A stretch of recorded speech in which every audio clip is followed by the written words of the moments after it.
Good afternoon, students. Now we have completed the 3 chapters in geography. We are completed the last chapter, drainage in geography, and now we start the chapter 2, because the chapter 1 in civics is cutted by the CBSE. So here our syllabus started in the civics with chapter 2. What is democracy and why is democracy? First of all, we start with the definition of democracy. This is very simple definition. Democracy is a form of government.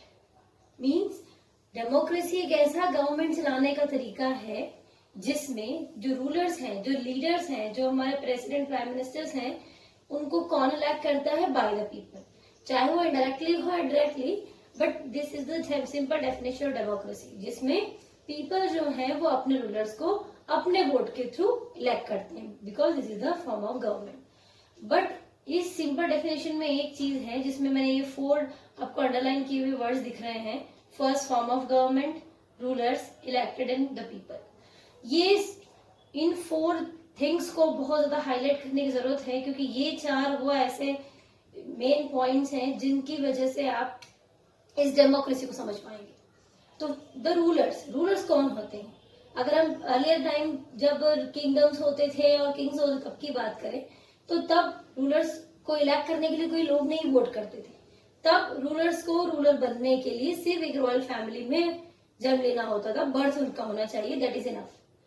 ना कोई election होता था, लोग सिर्फ इन rulers के taxes को पे करते थे और इनके रूल्स को फॉलो करने के लिए होते थे, और गवर्नमेंट को भी ये रूलर्स ही चलाते थे। इवन ये खुद ही गवर्नमेंट थे, और उन्हीं का एक कॉन्स्टिट्यूशन होता था और वे ही फॉलो करवाते थे। So the final decision taking by the rulers only. We are talking about the earlier time, but now we are discussing in this chapter democracy.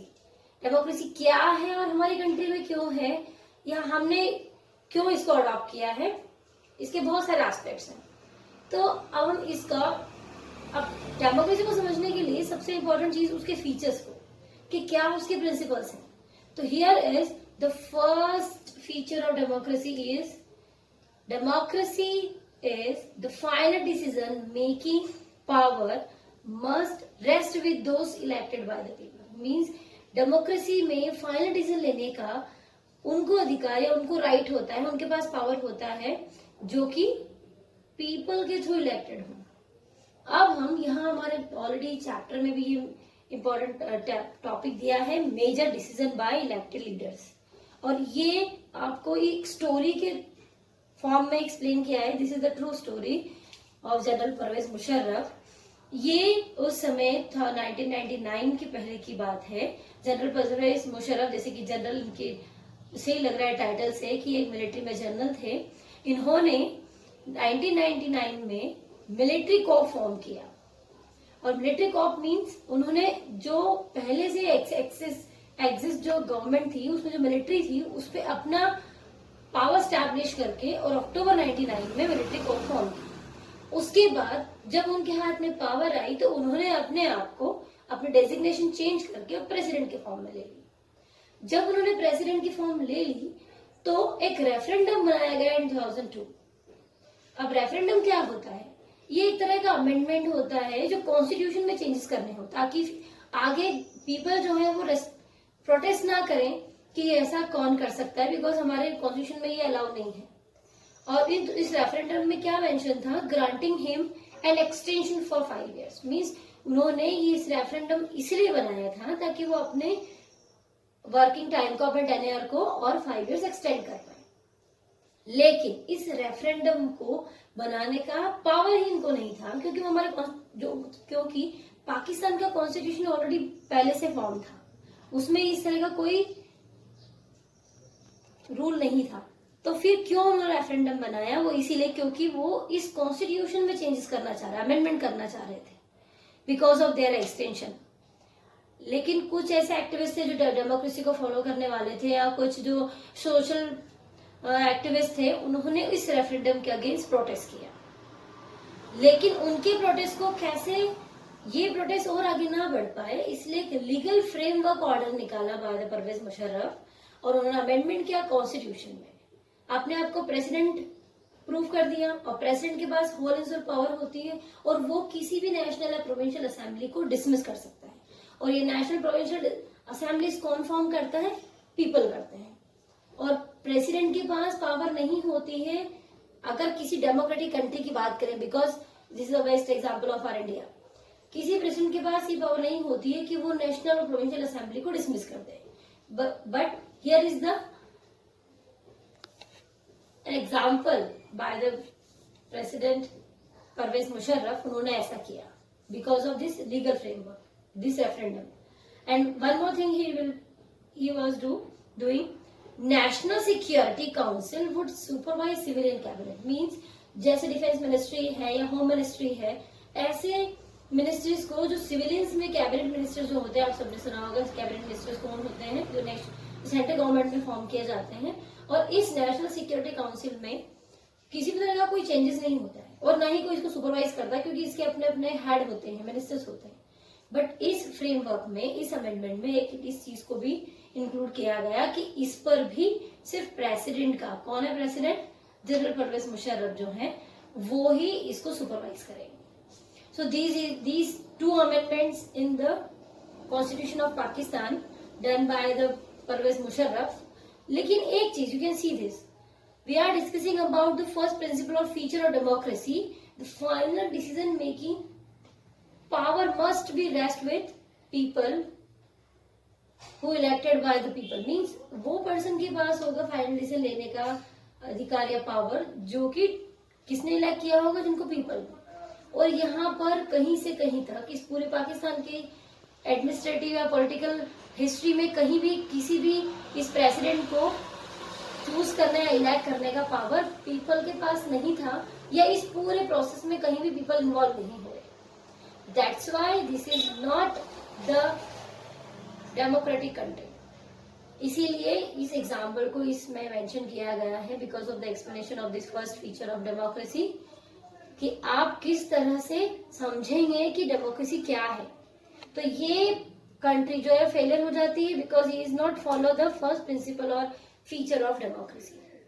So I hope you understand properly that these 4 main points are compulsory, it's must in the democracy. इन चारों का होना बहुत जरूरी है किसी democratic country में, तभी वो डेमोक्रेटिक कंट्री, अदरवाइज वो नॉन डेमोक्रेटिक कंट्री है।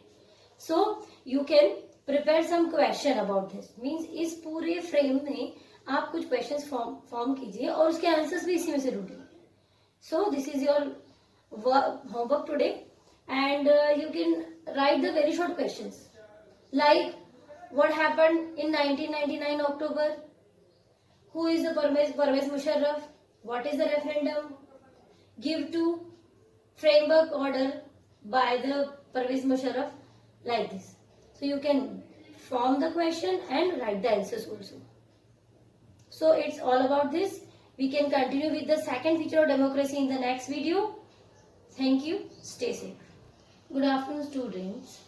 We had started the chapter 1 in civics. What is democracy and why democracy? In this chapter, we had already started the introductory lecture and completed the first feature of democracy. Now here we discuss about the second feature of democracy with case study of China and Mexico. So first recall the feature of democracy.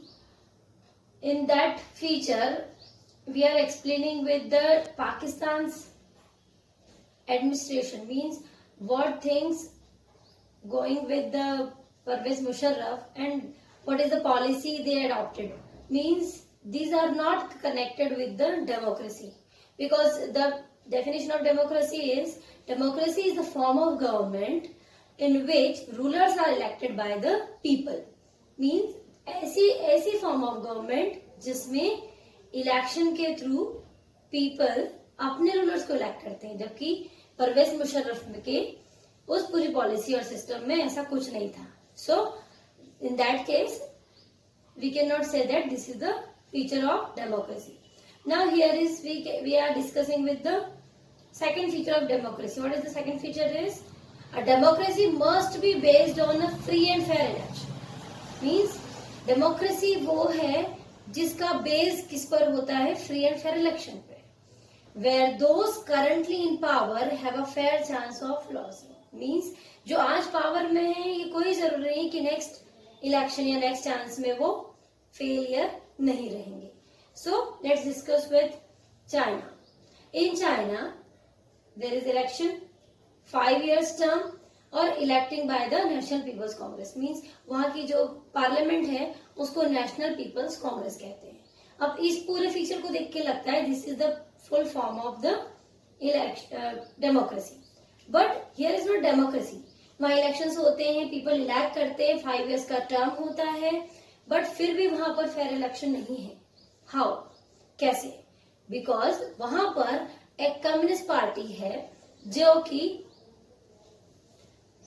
पूरी national people Congress में इसके सारे candidates होते हैं. Means उसी party को 2 part में divide करके कैंडिडेट जो है वो उसी के एक पार्ट से पहले अप्रूवल लेते हैं और उसी के बाद उन्हीं मेंबर्स में से इलेक्शन करते हैं.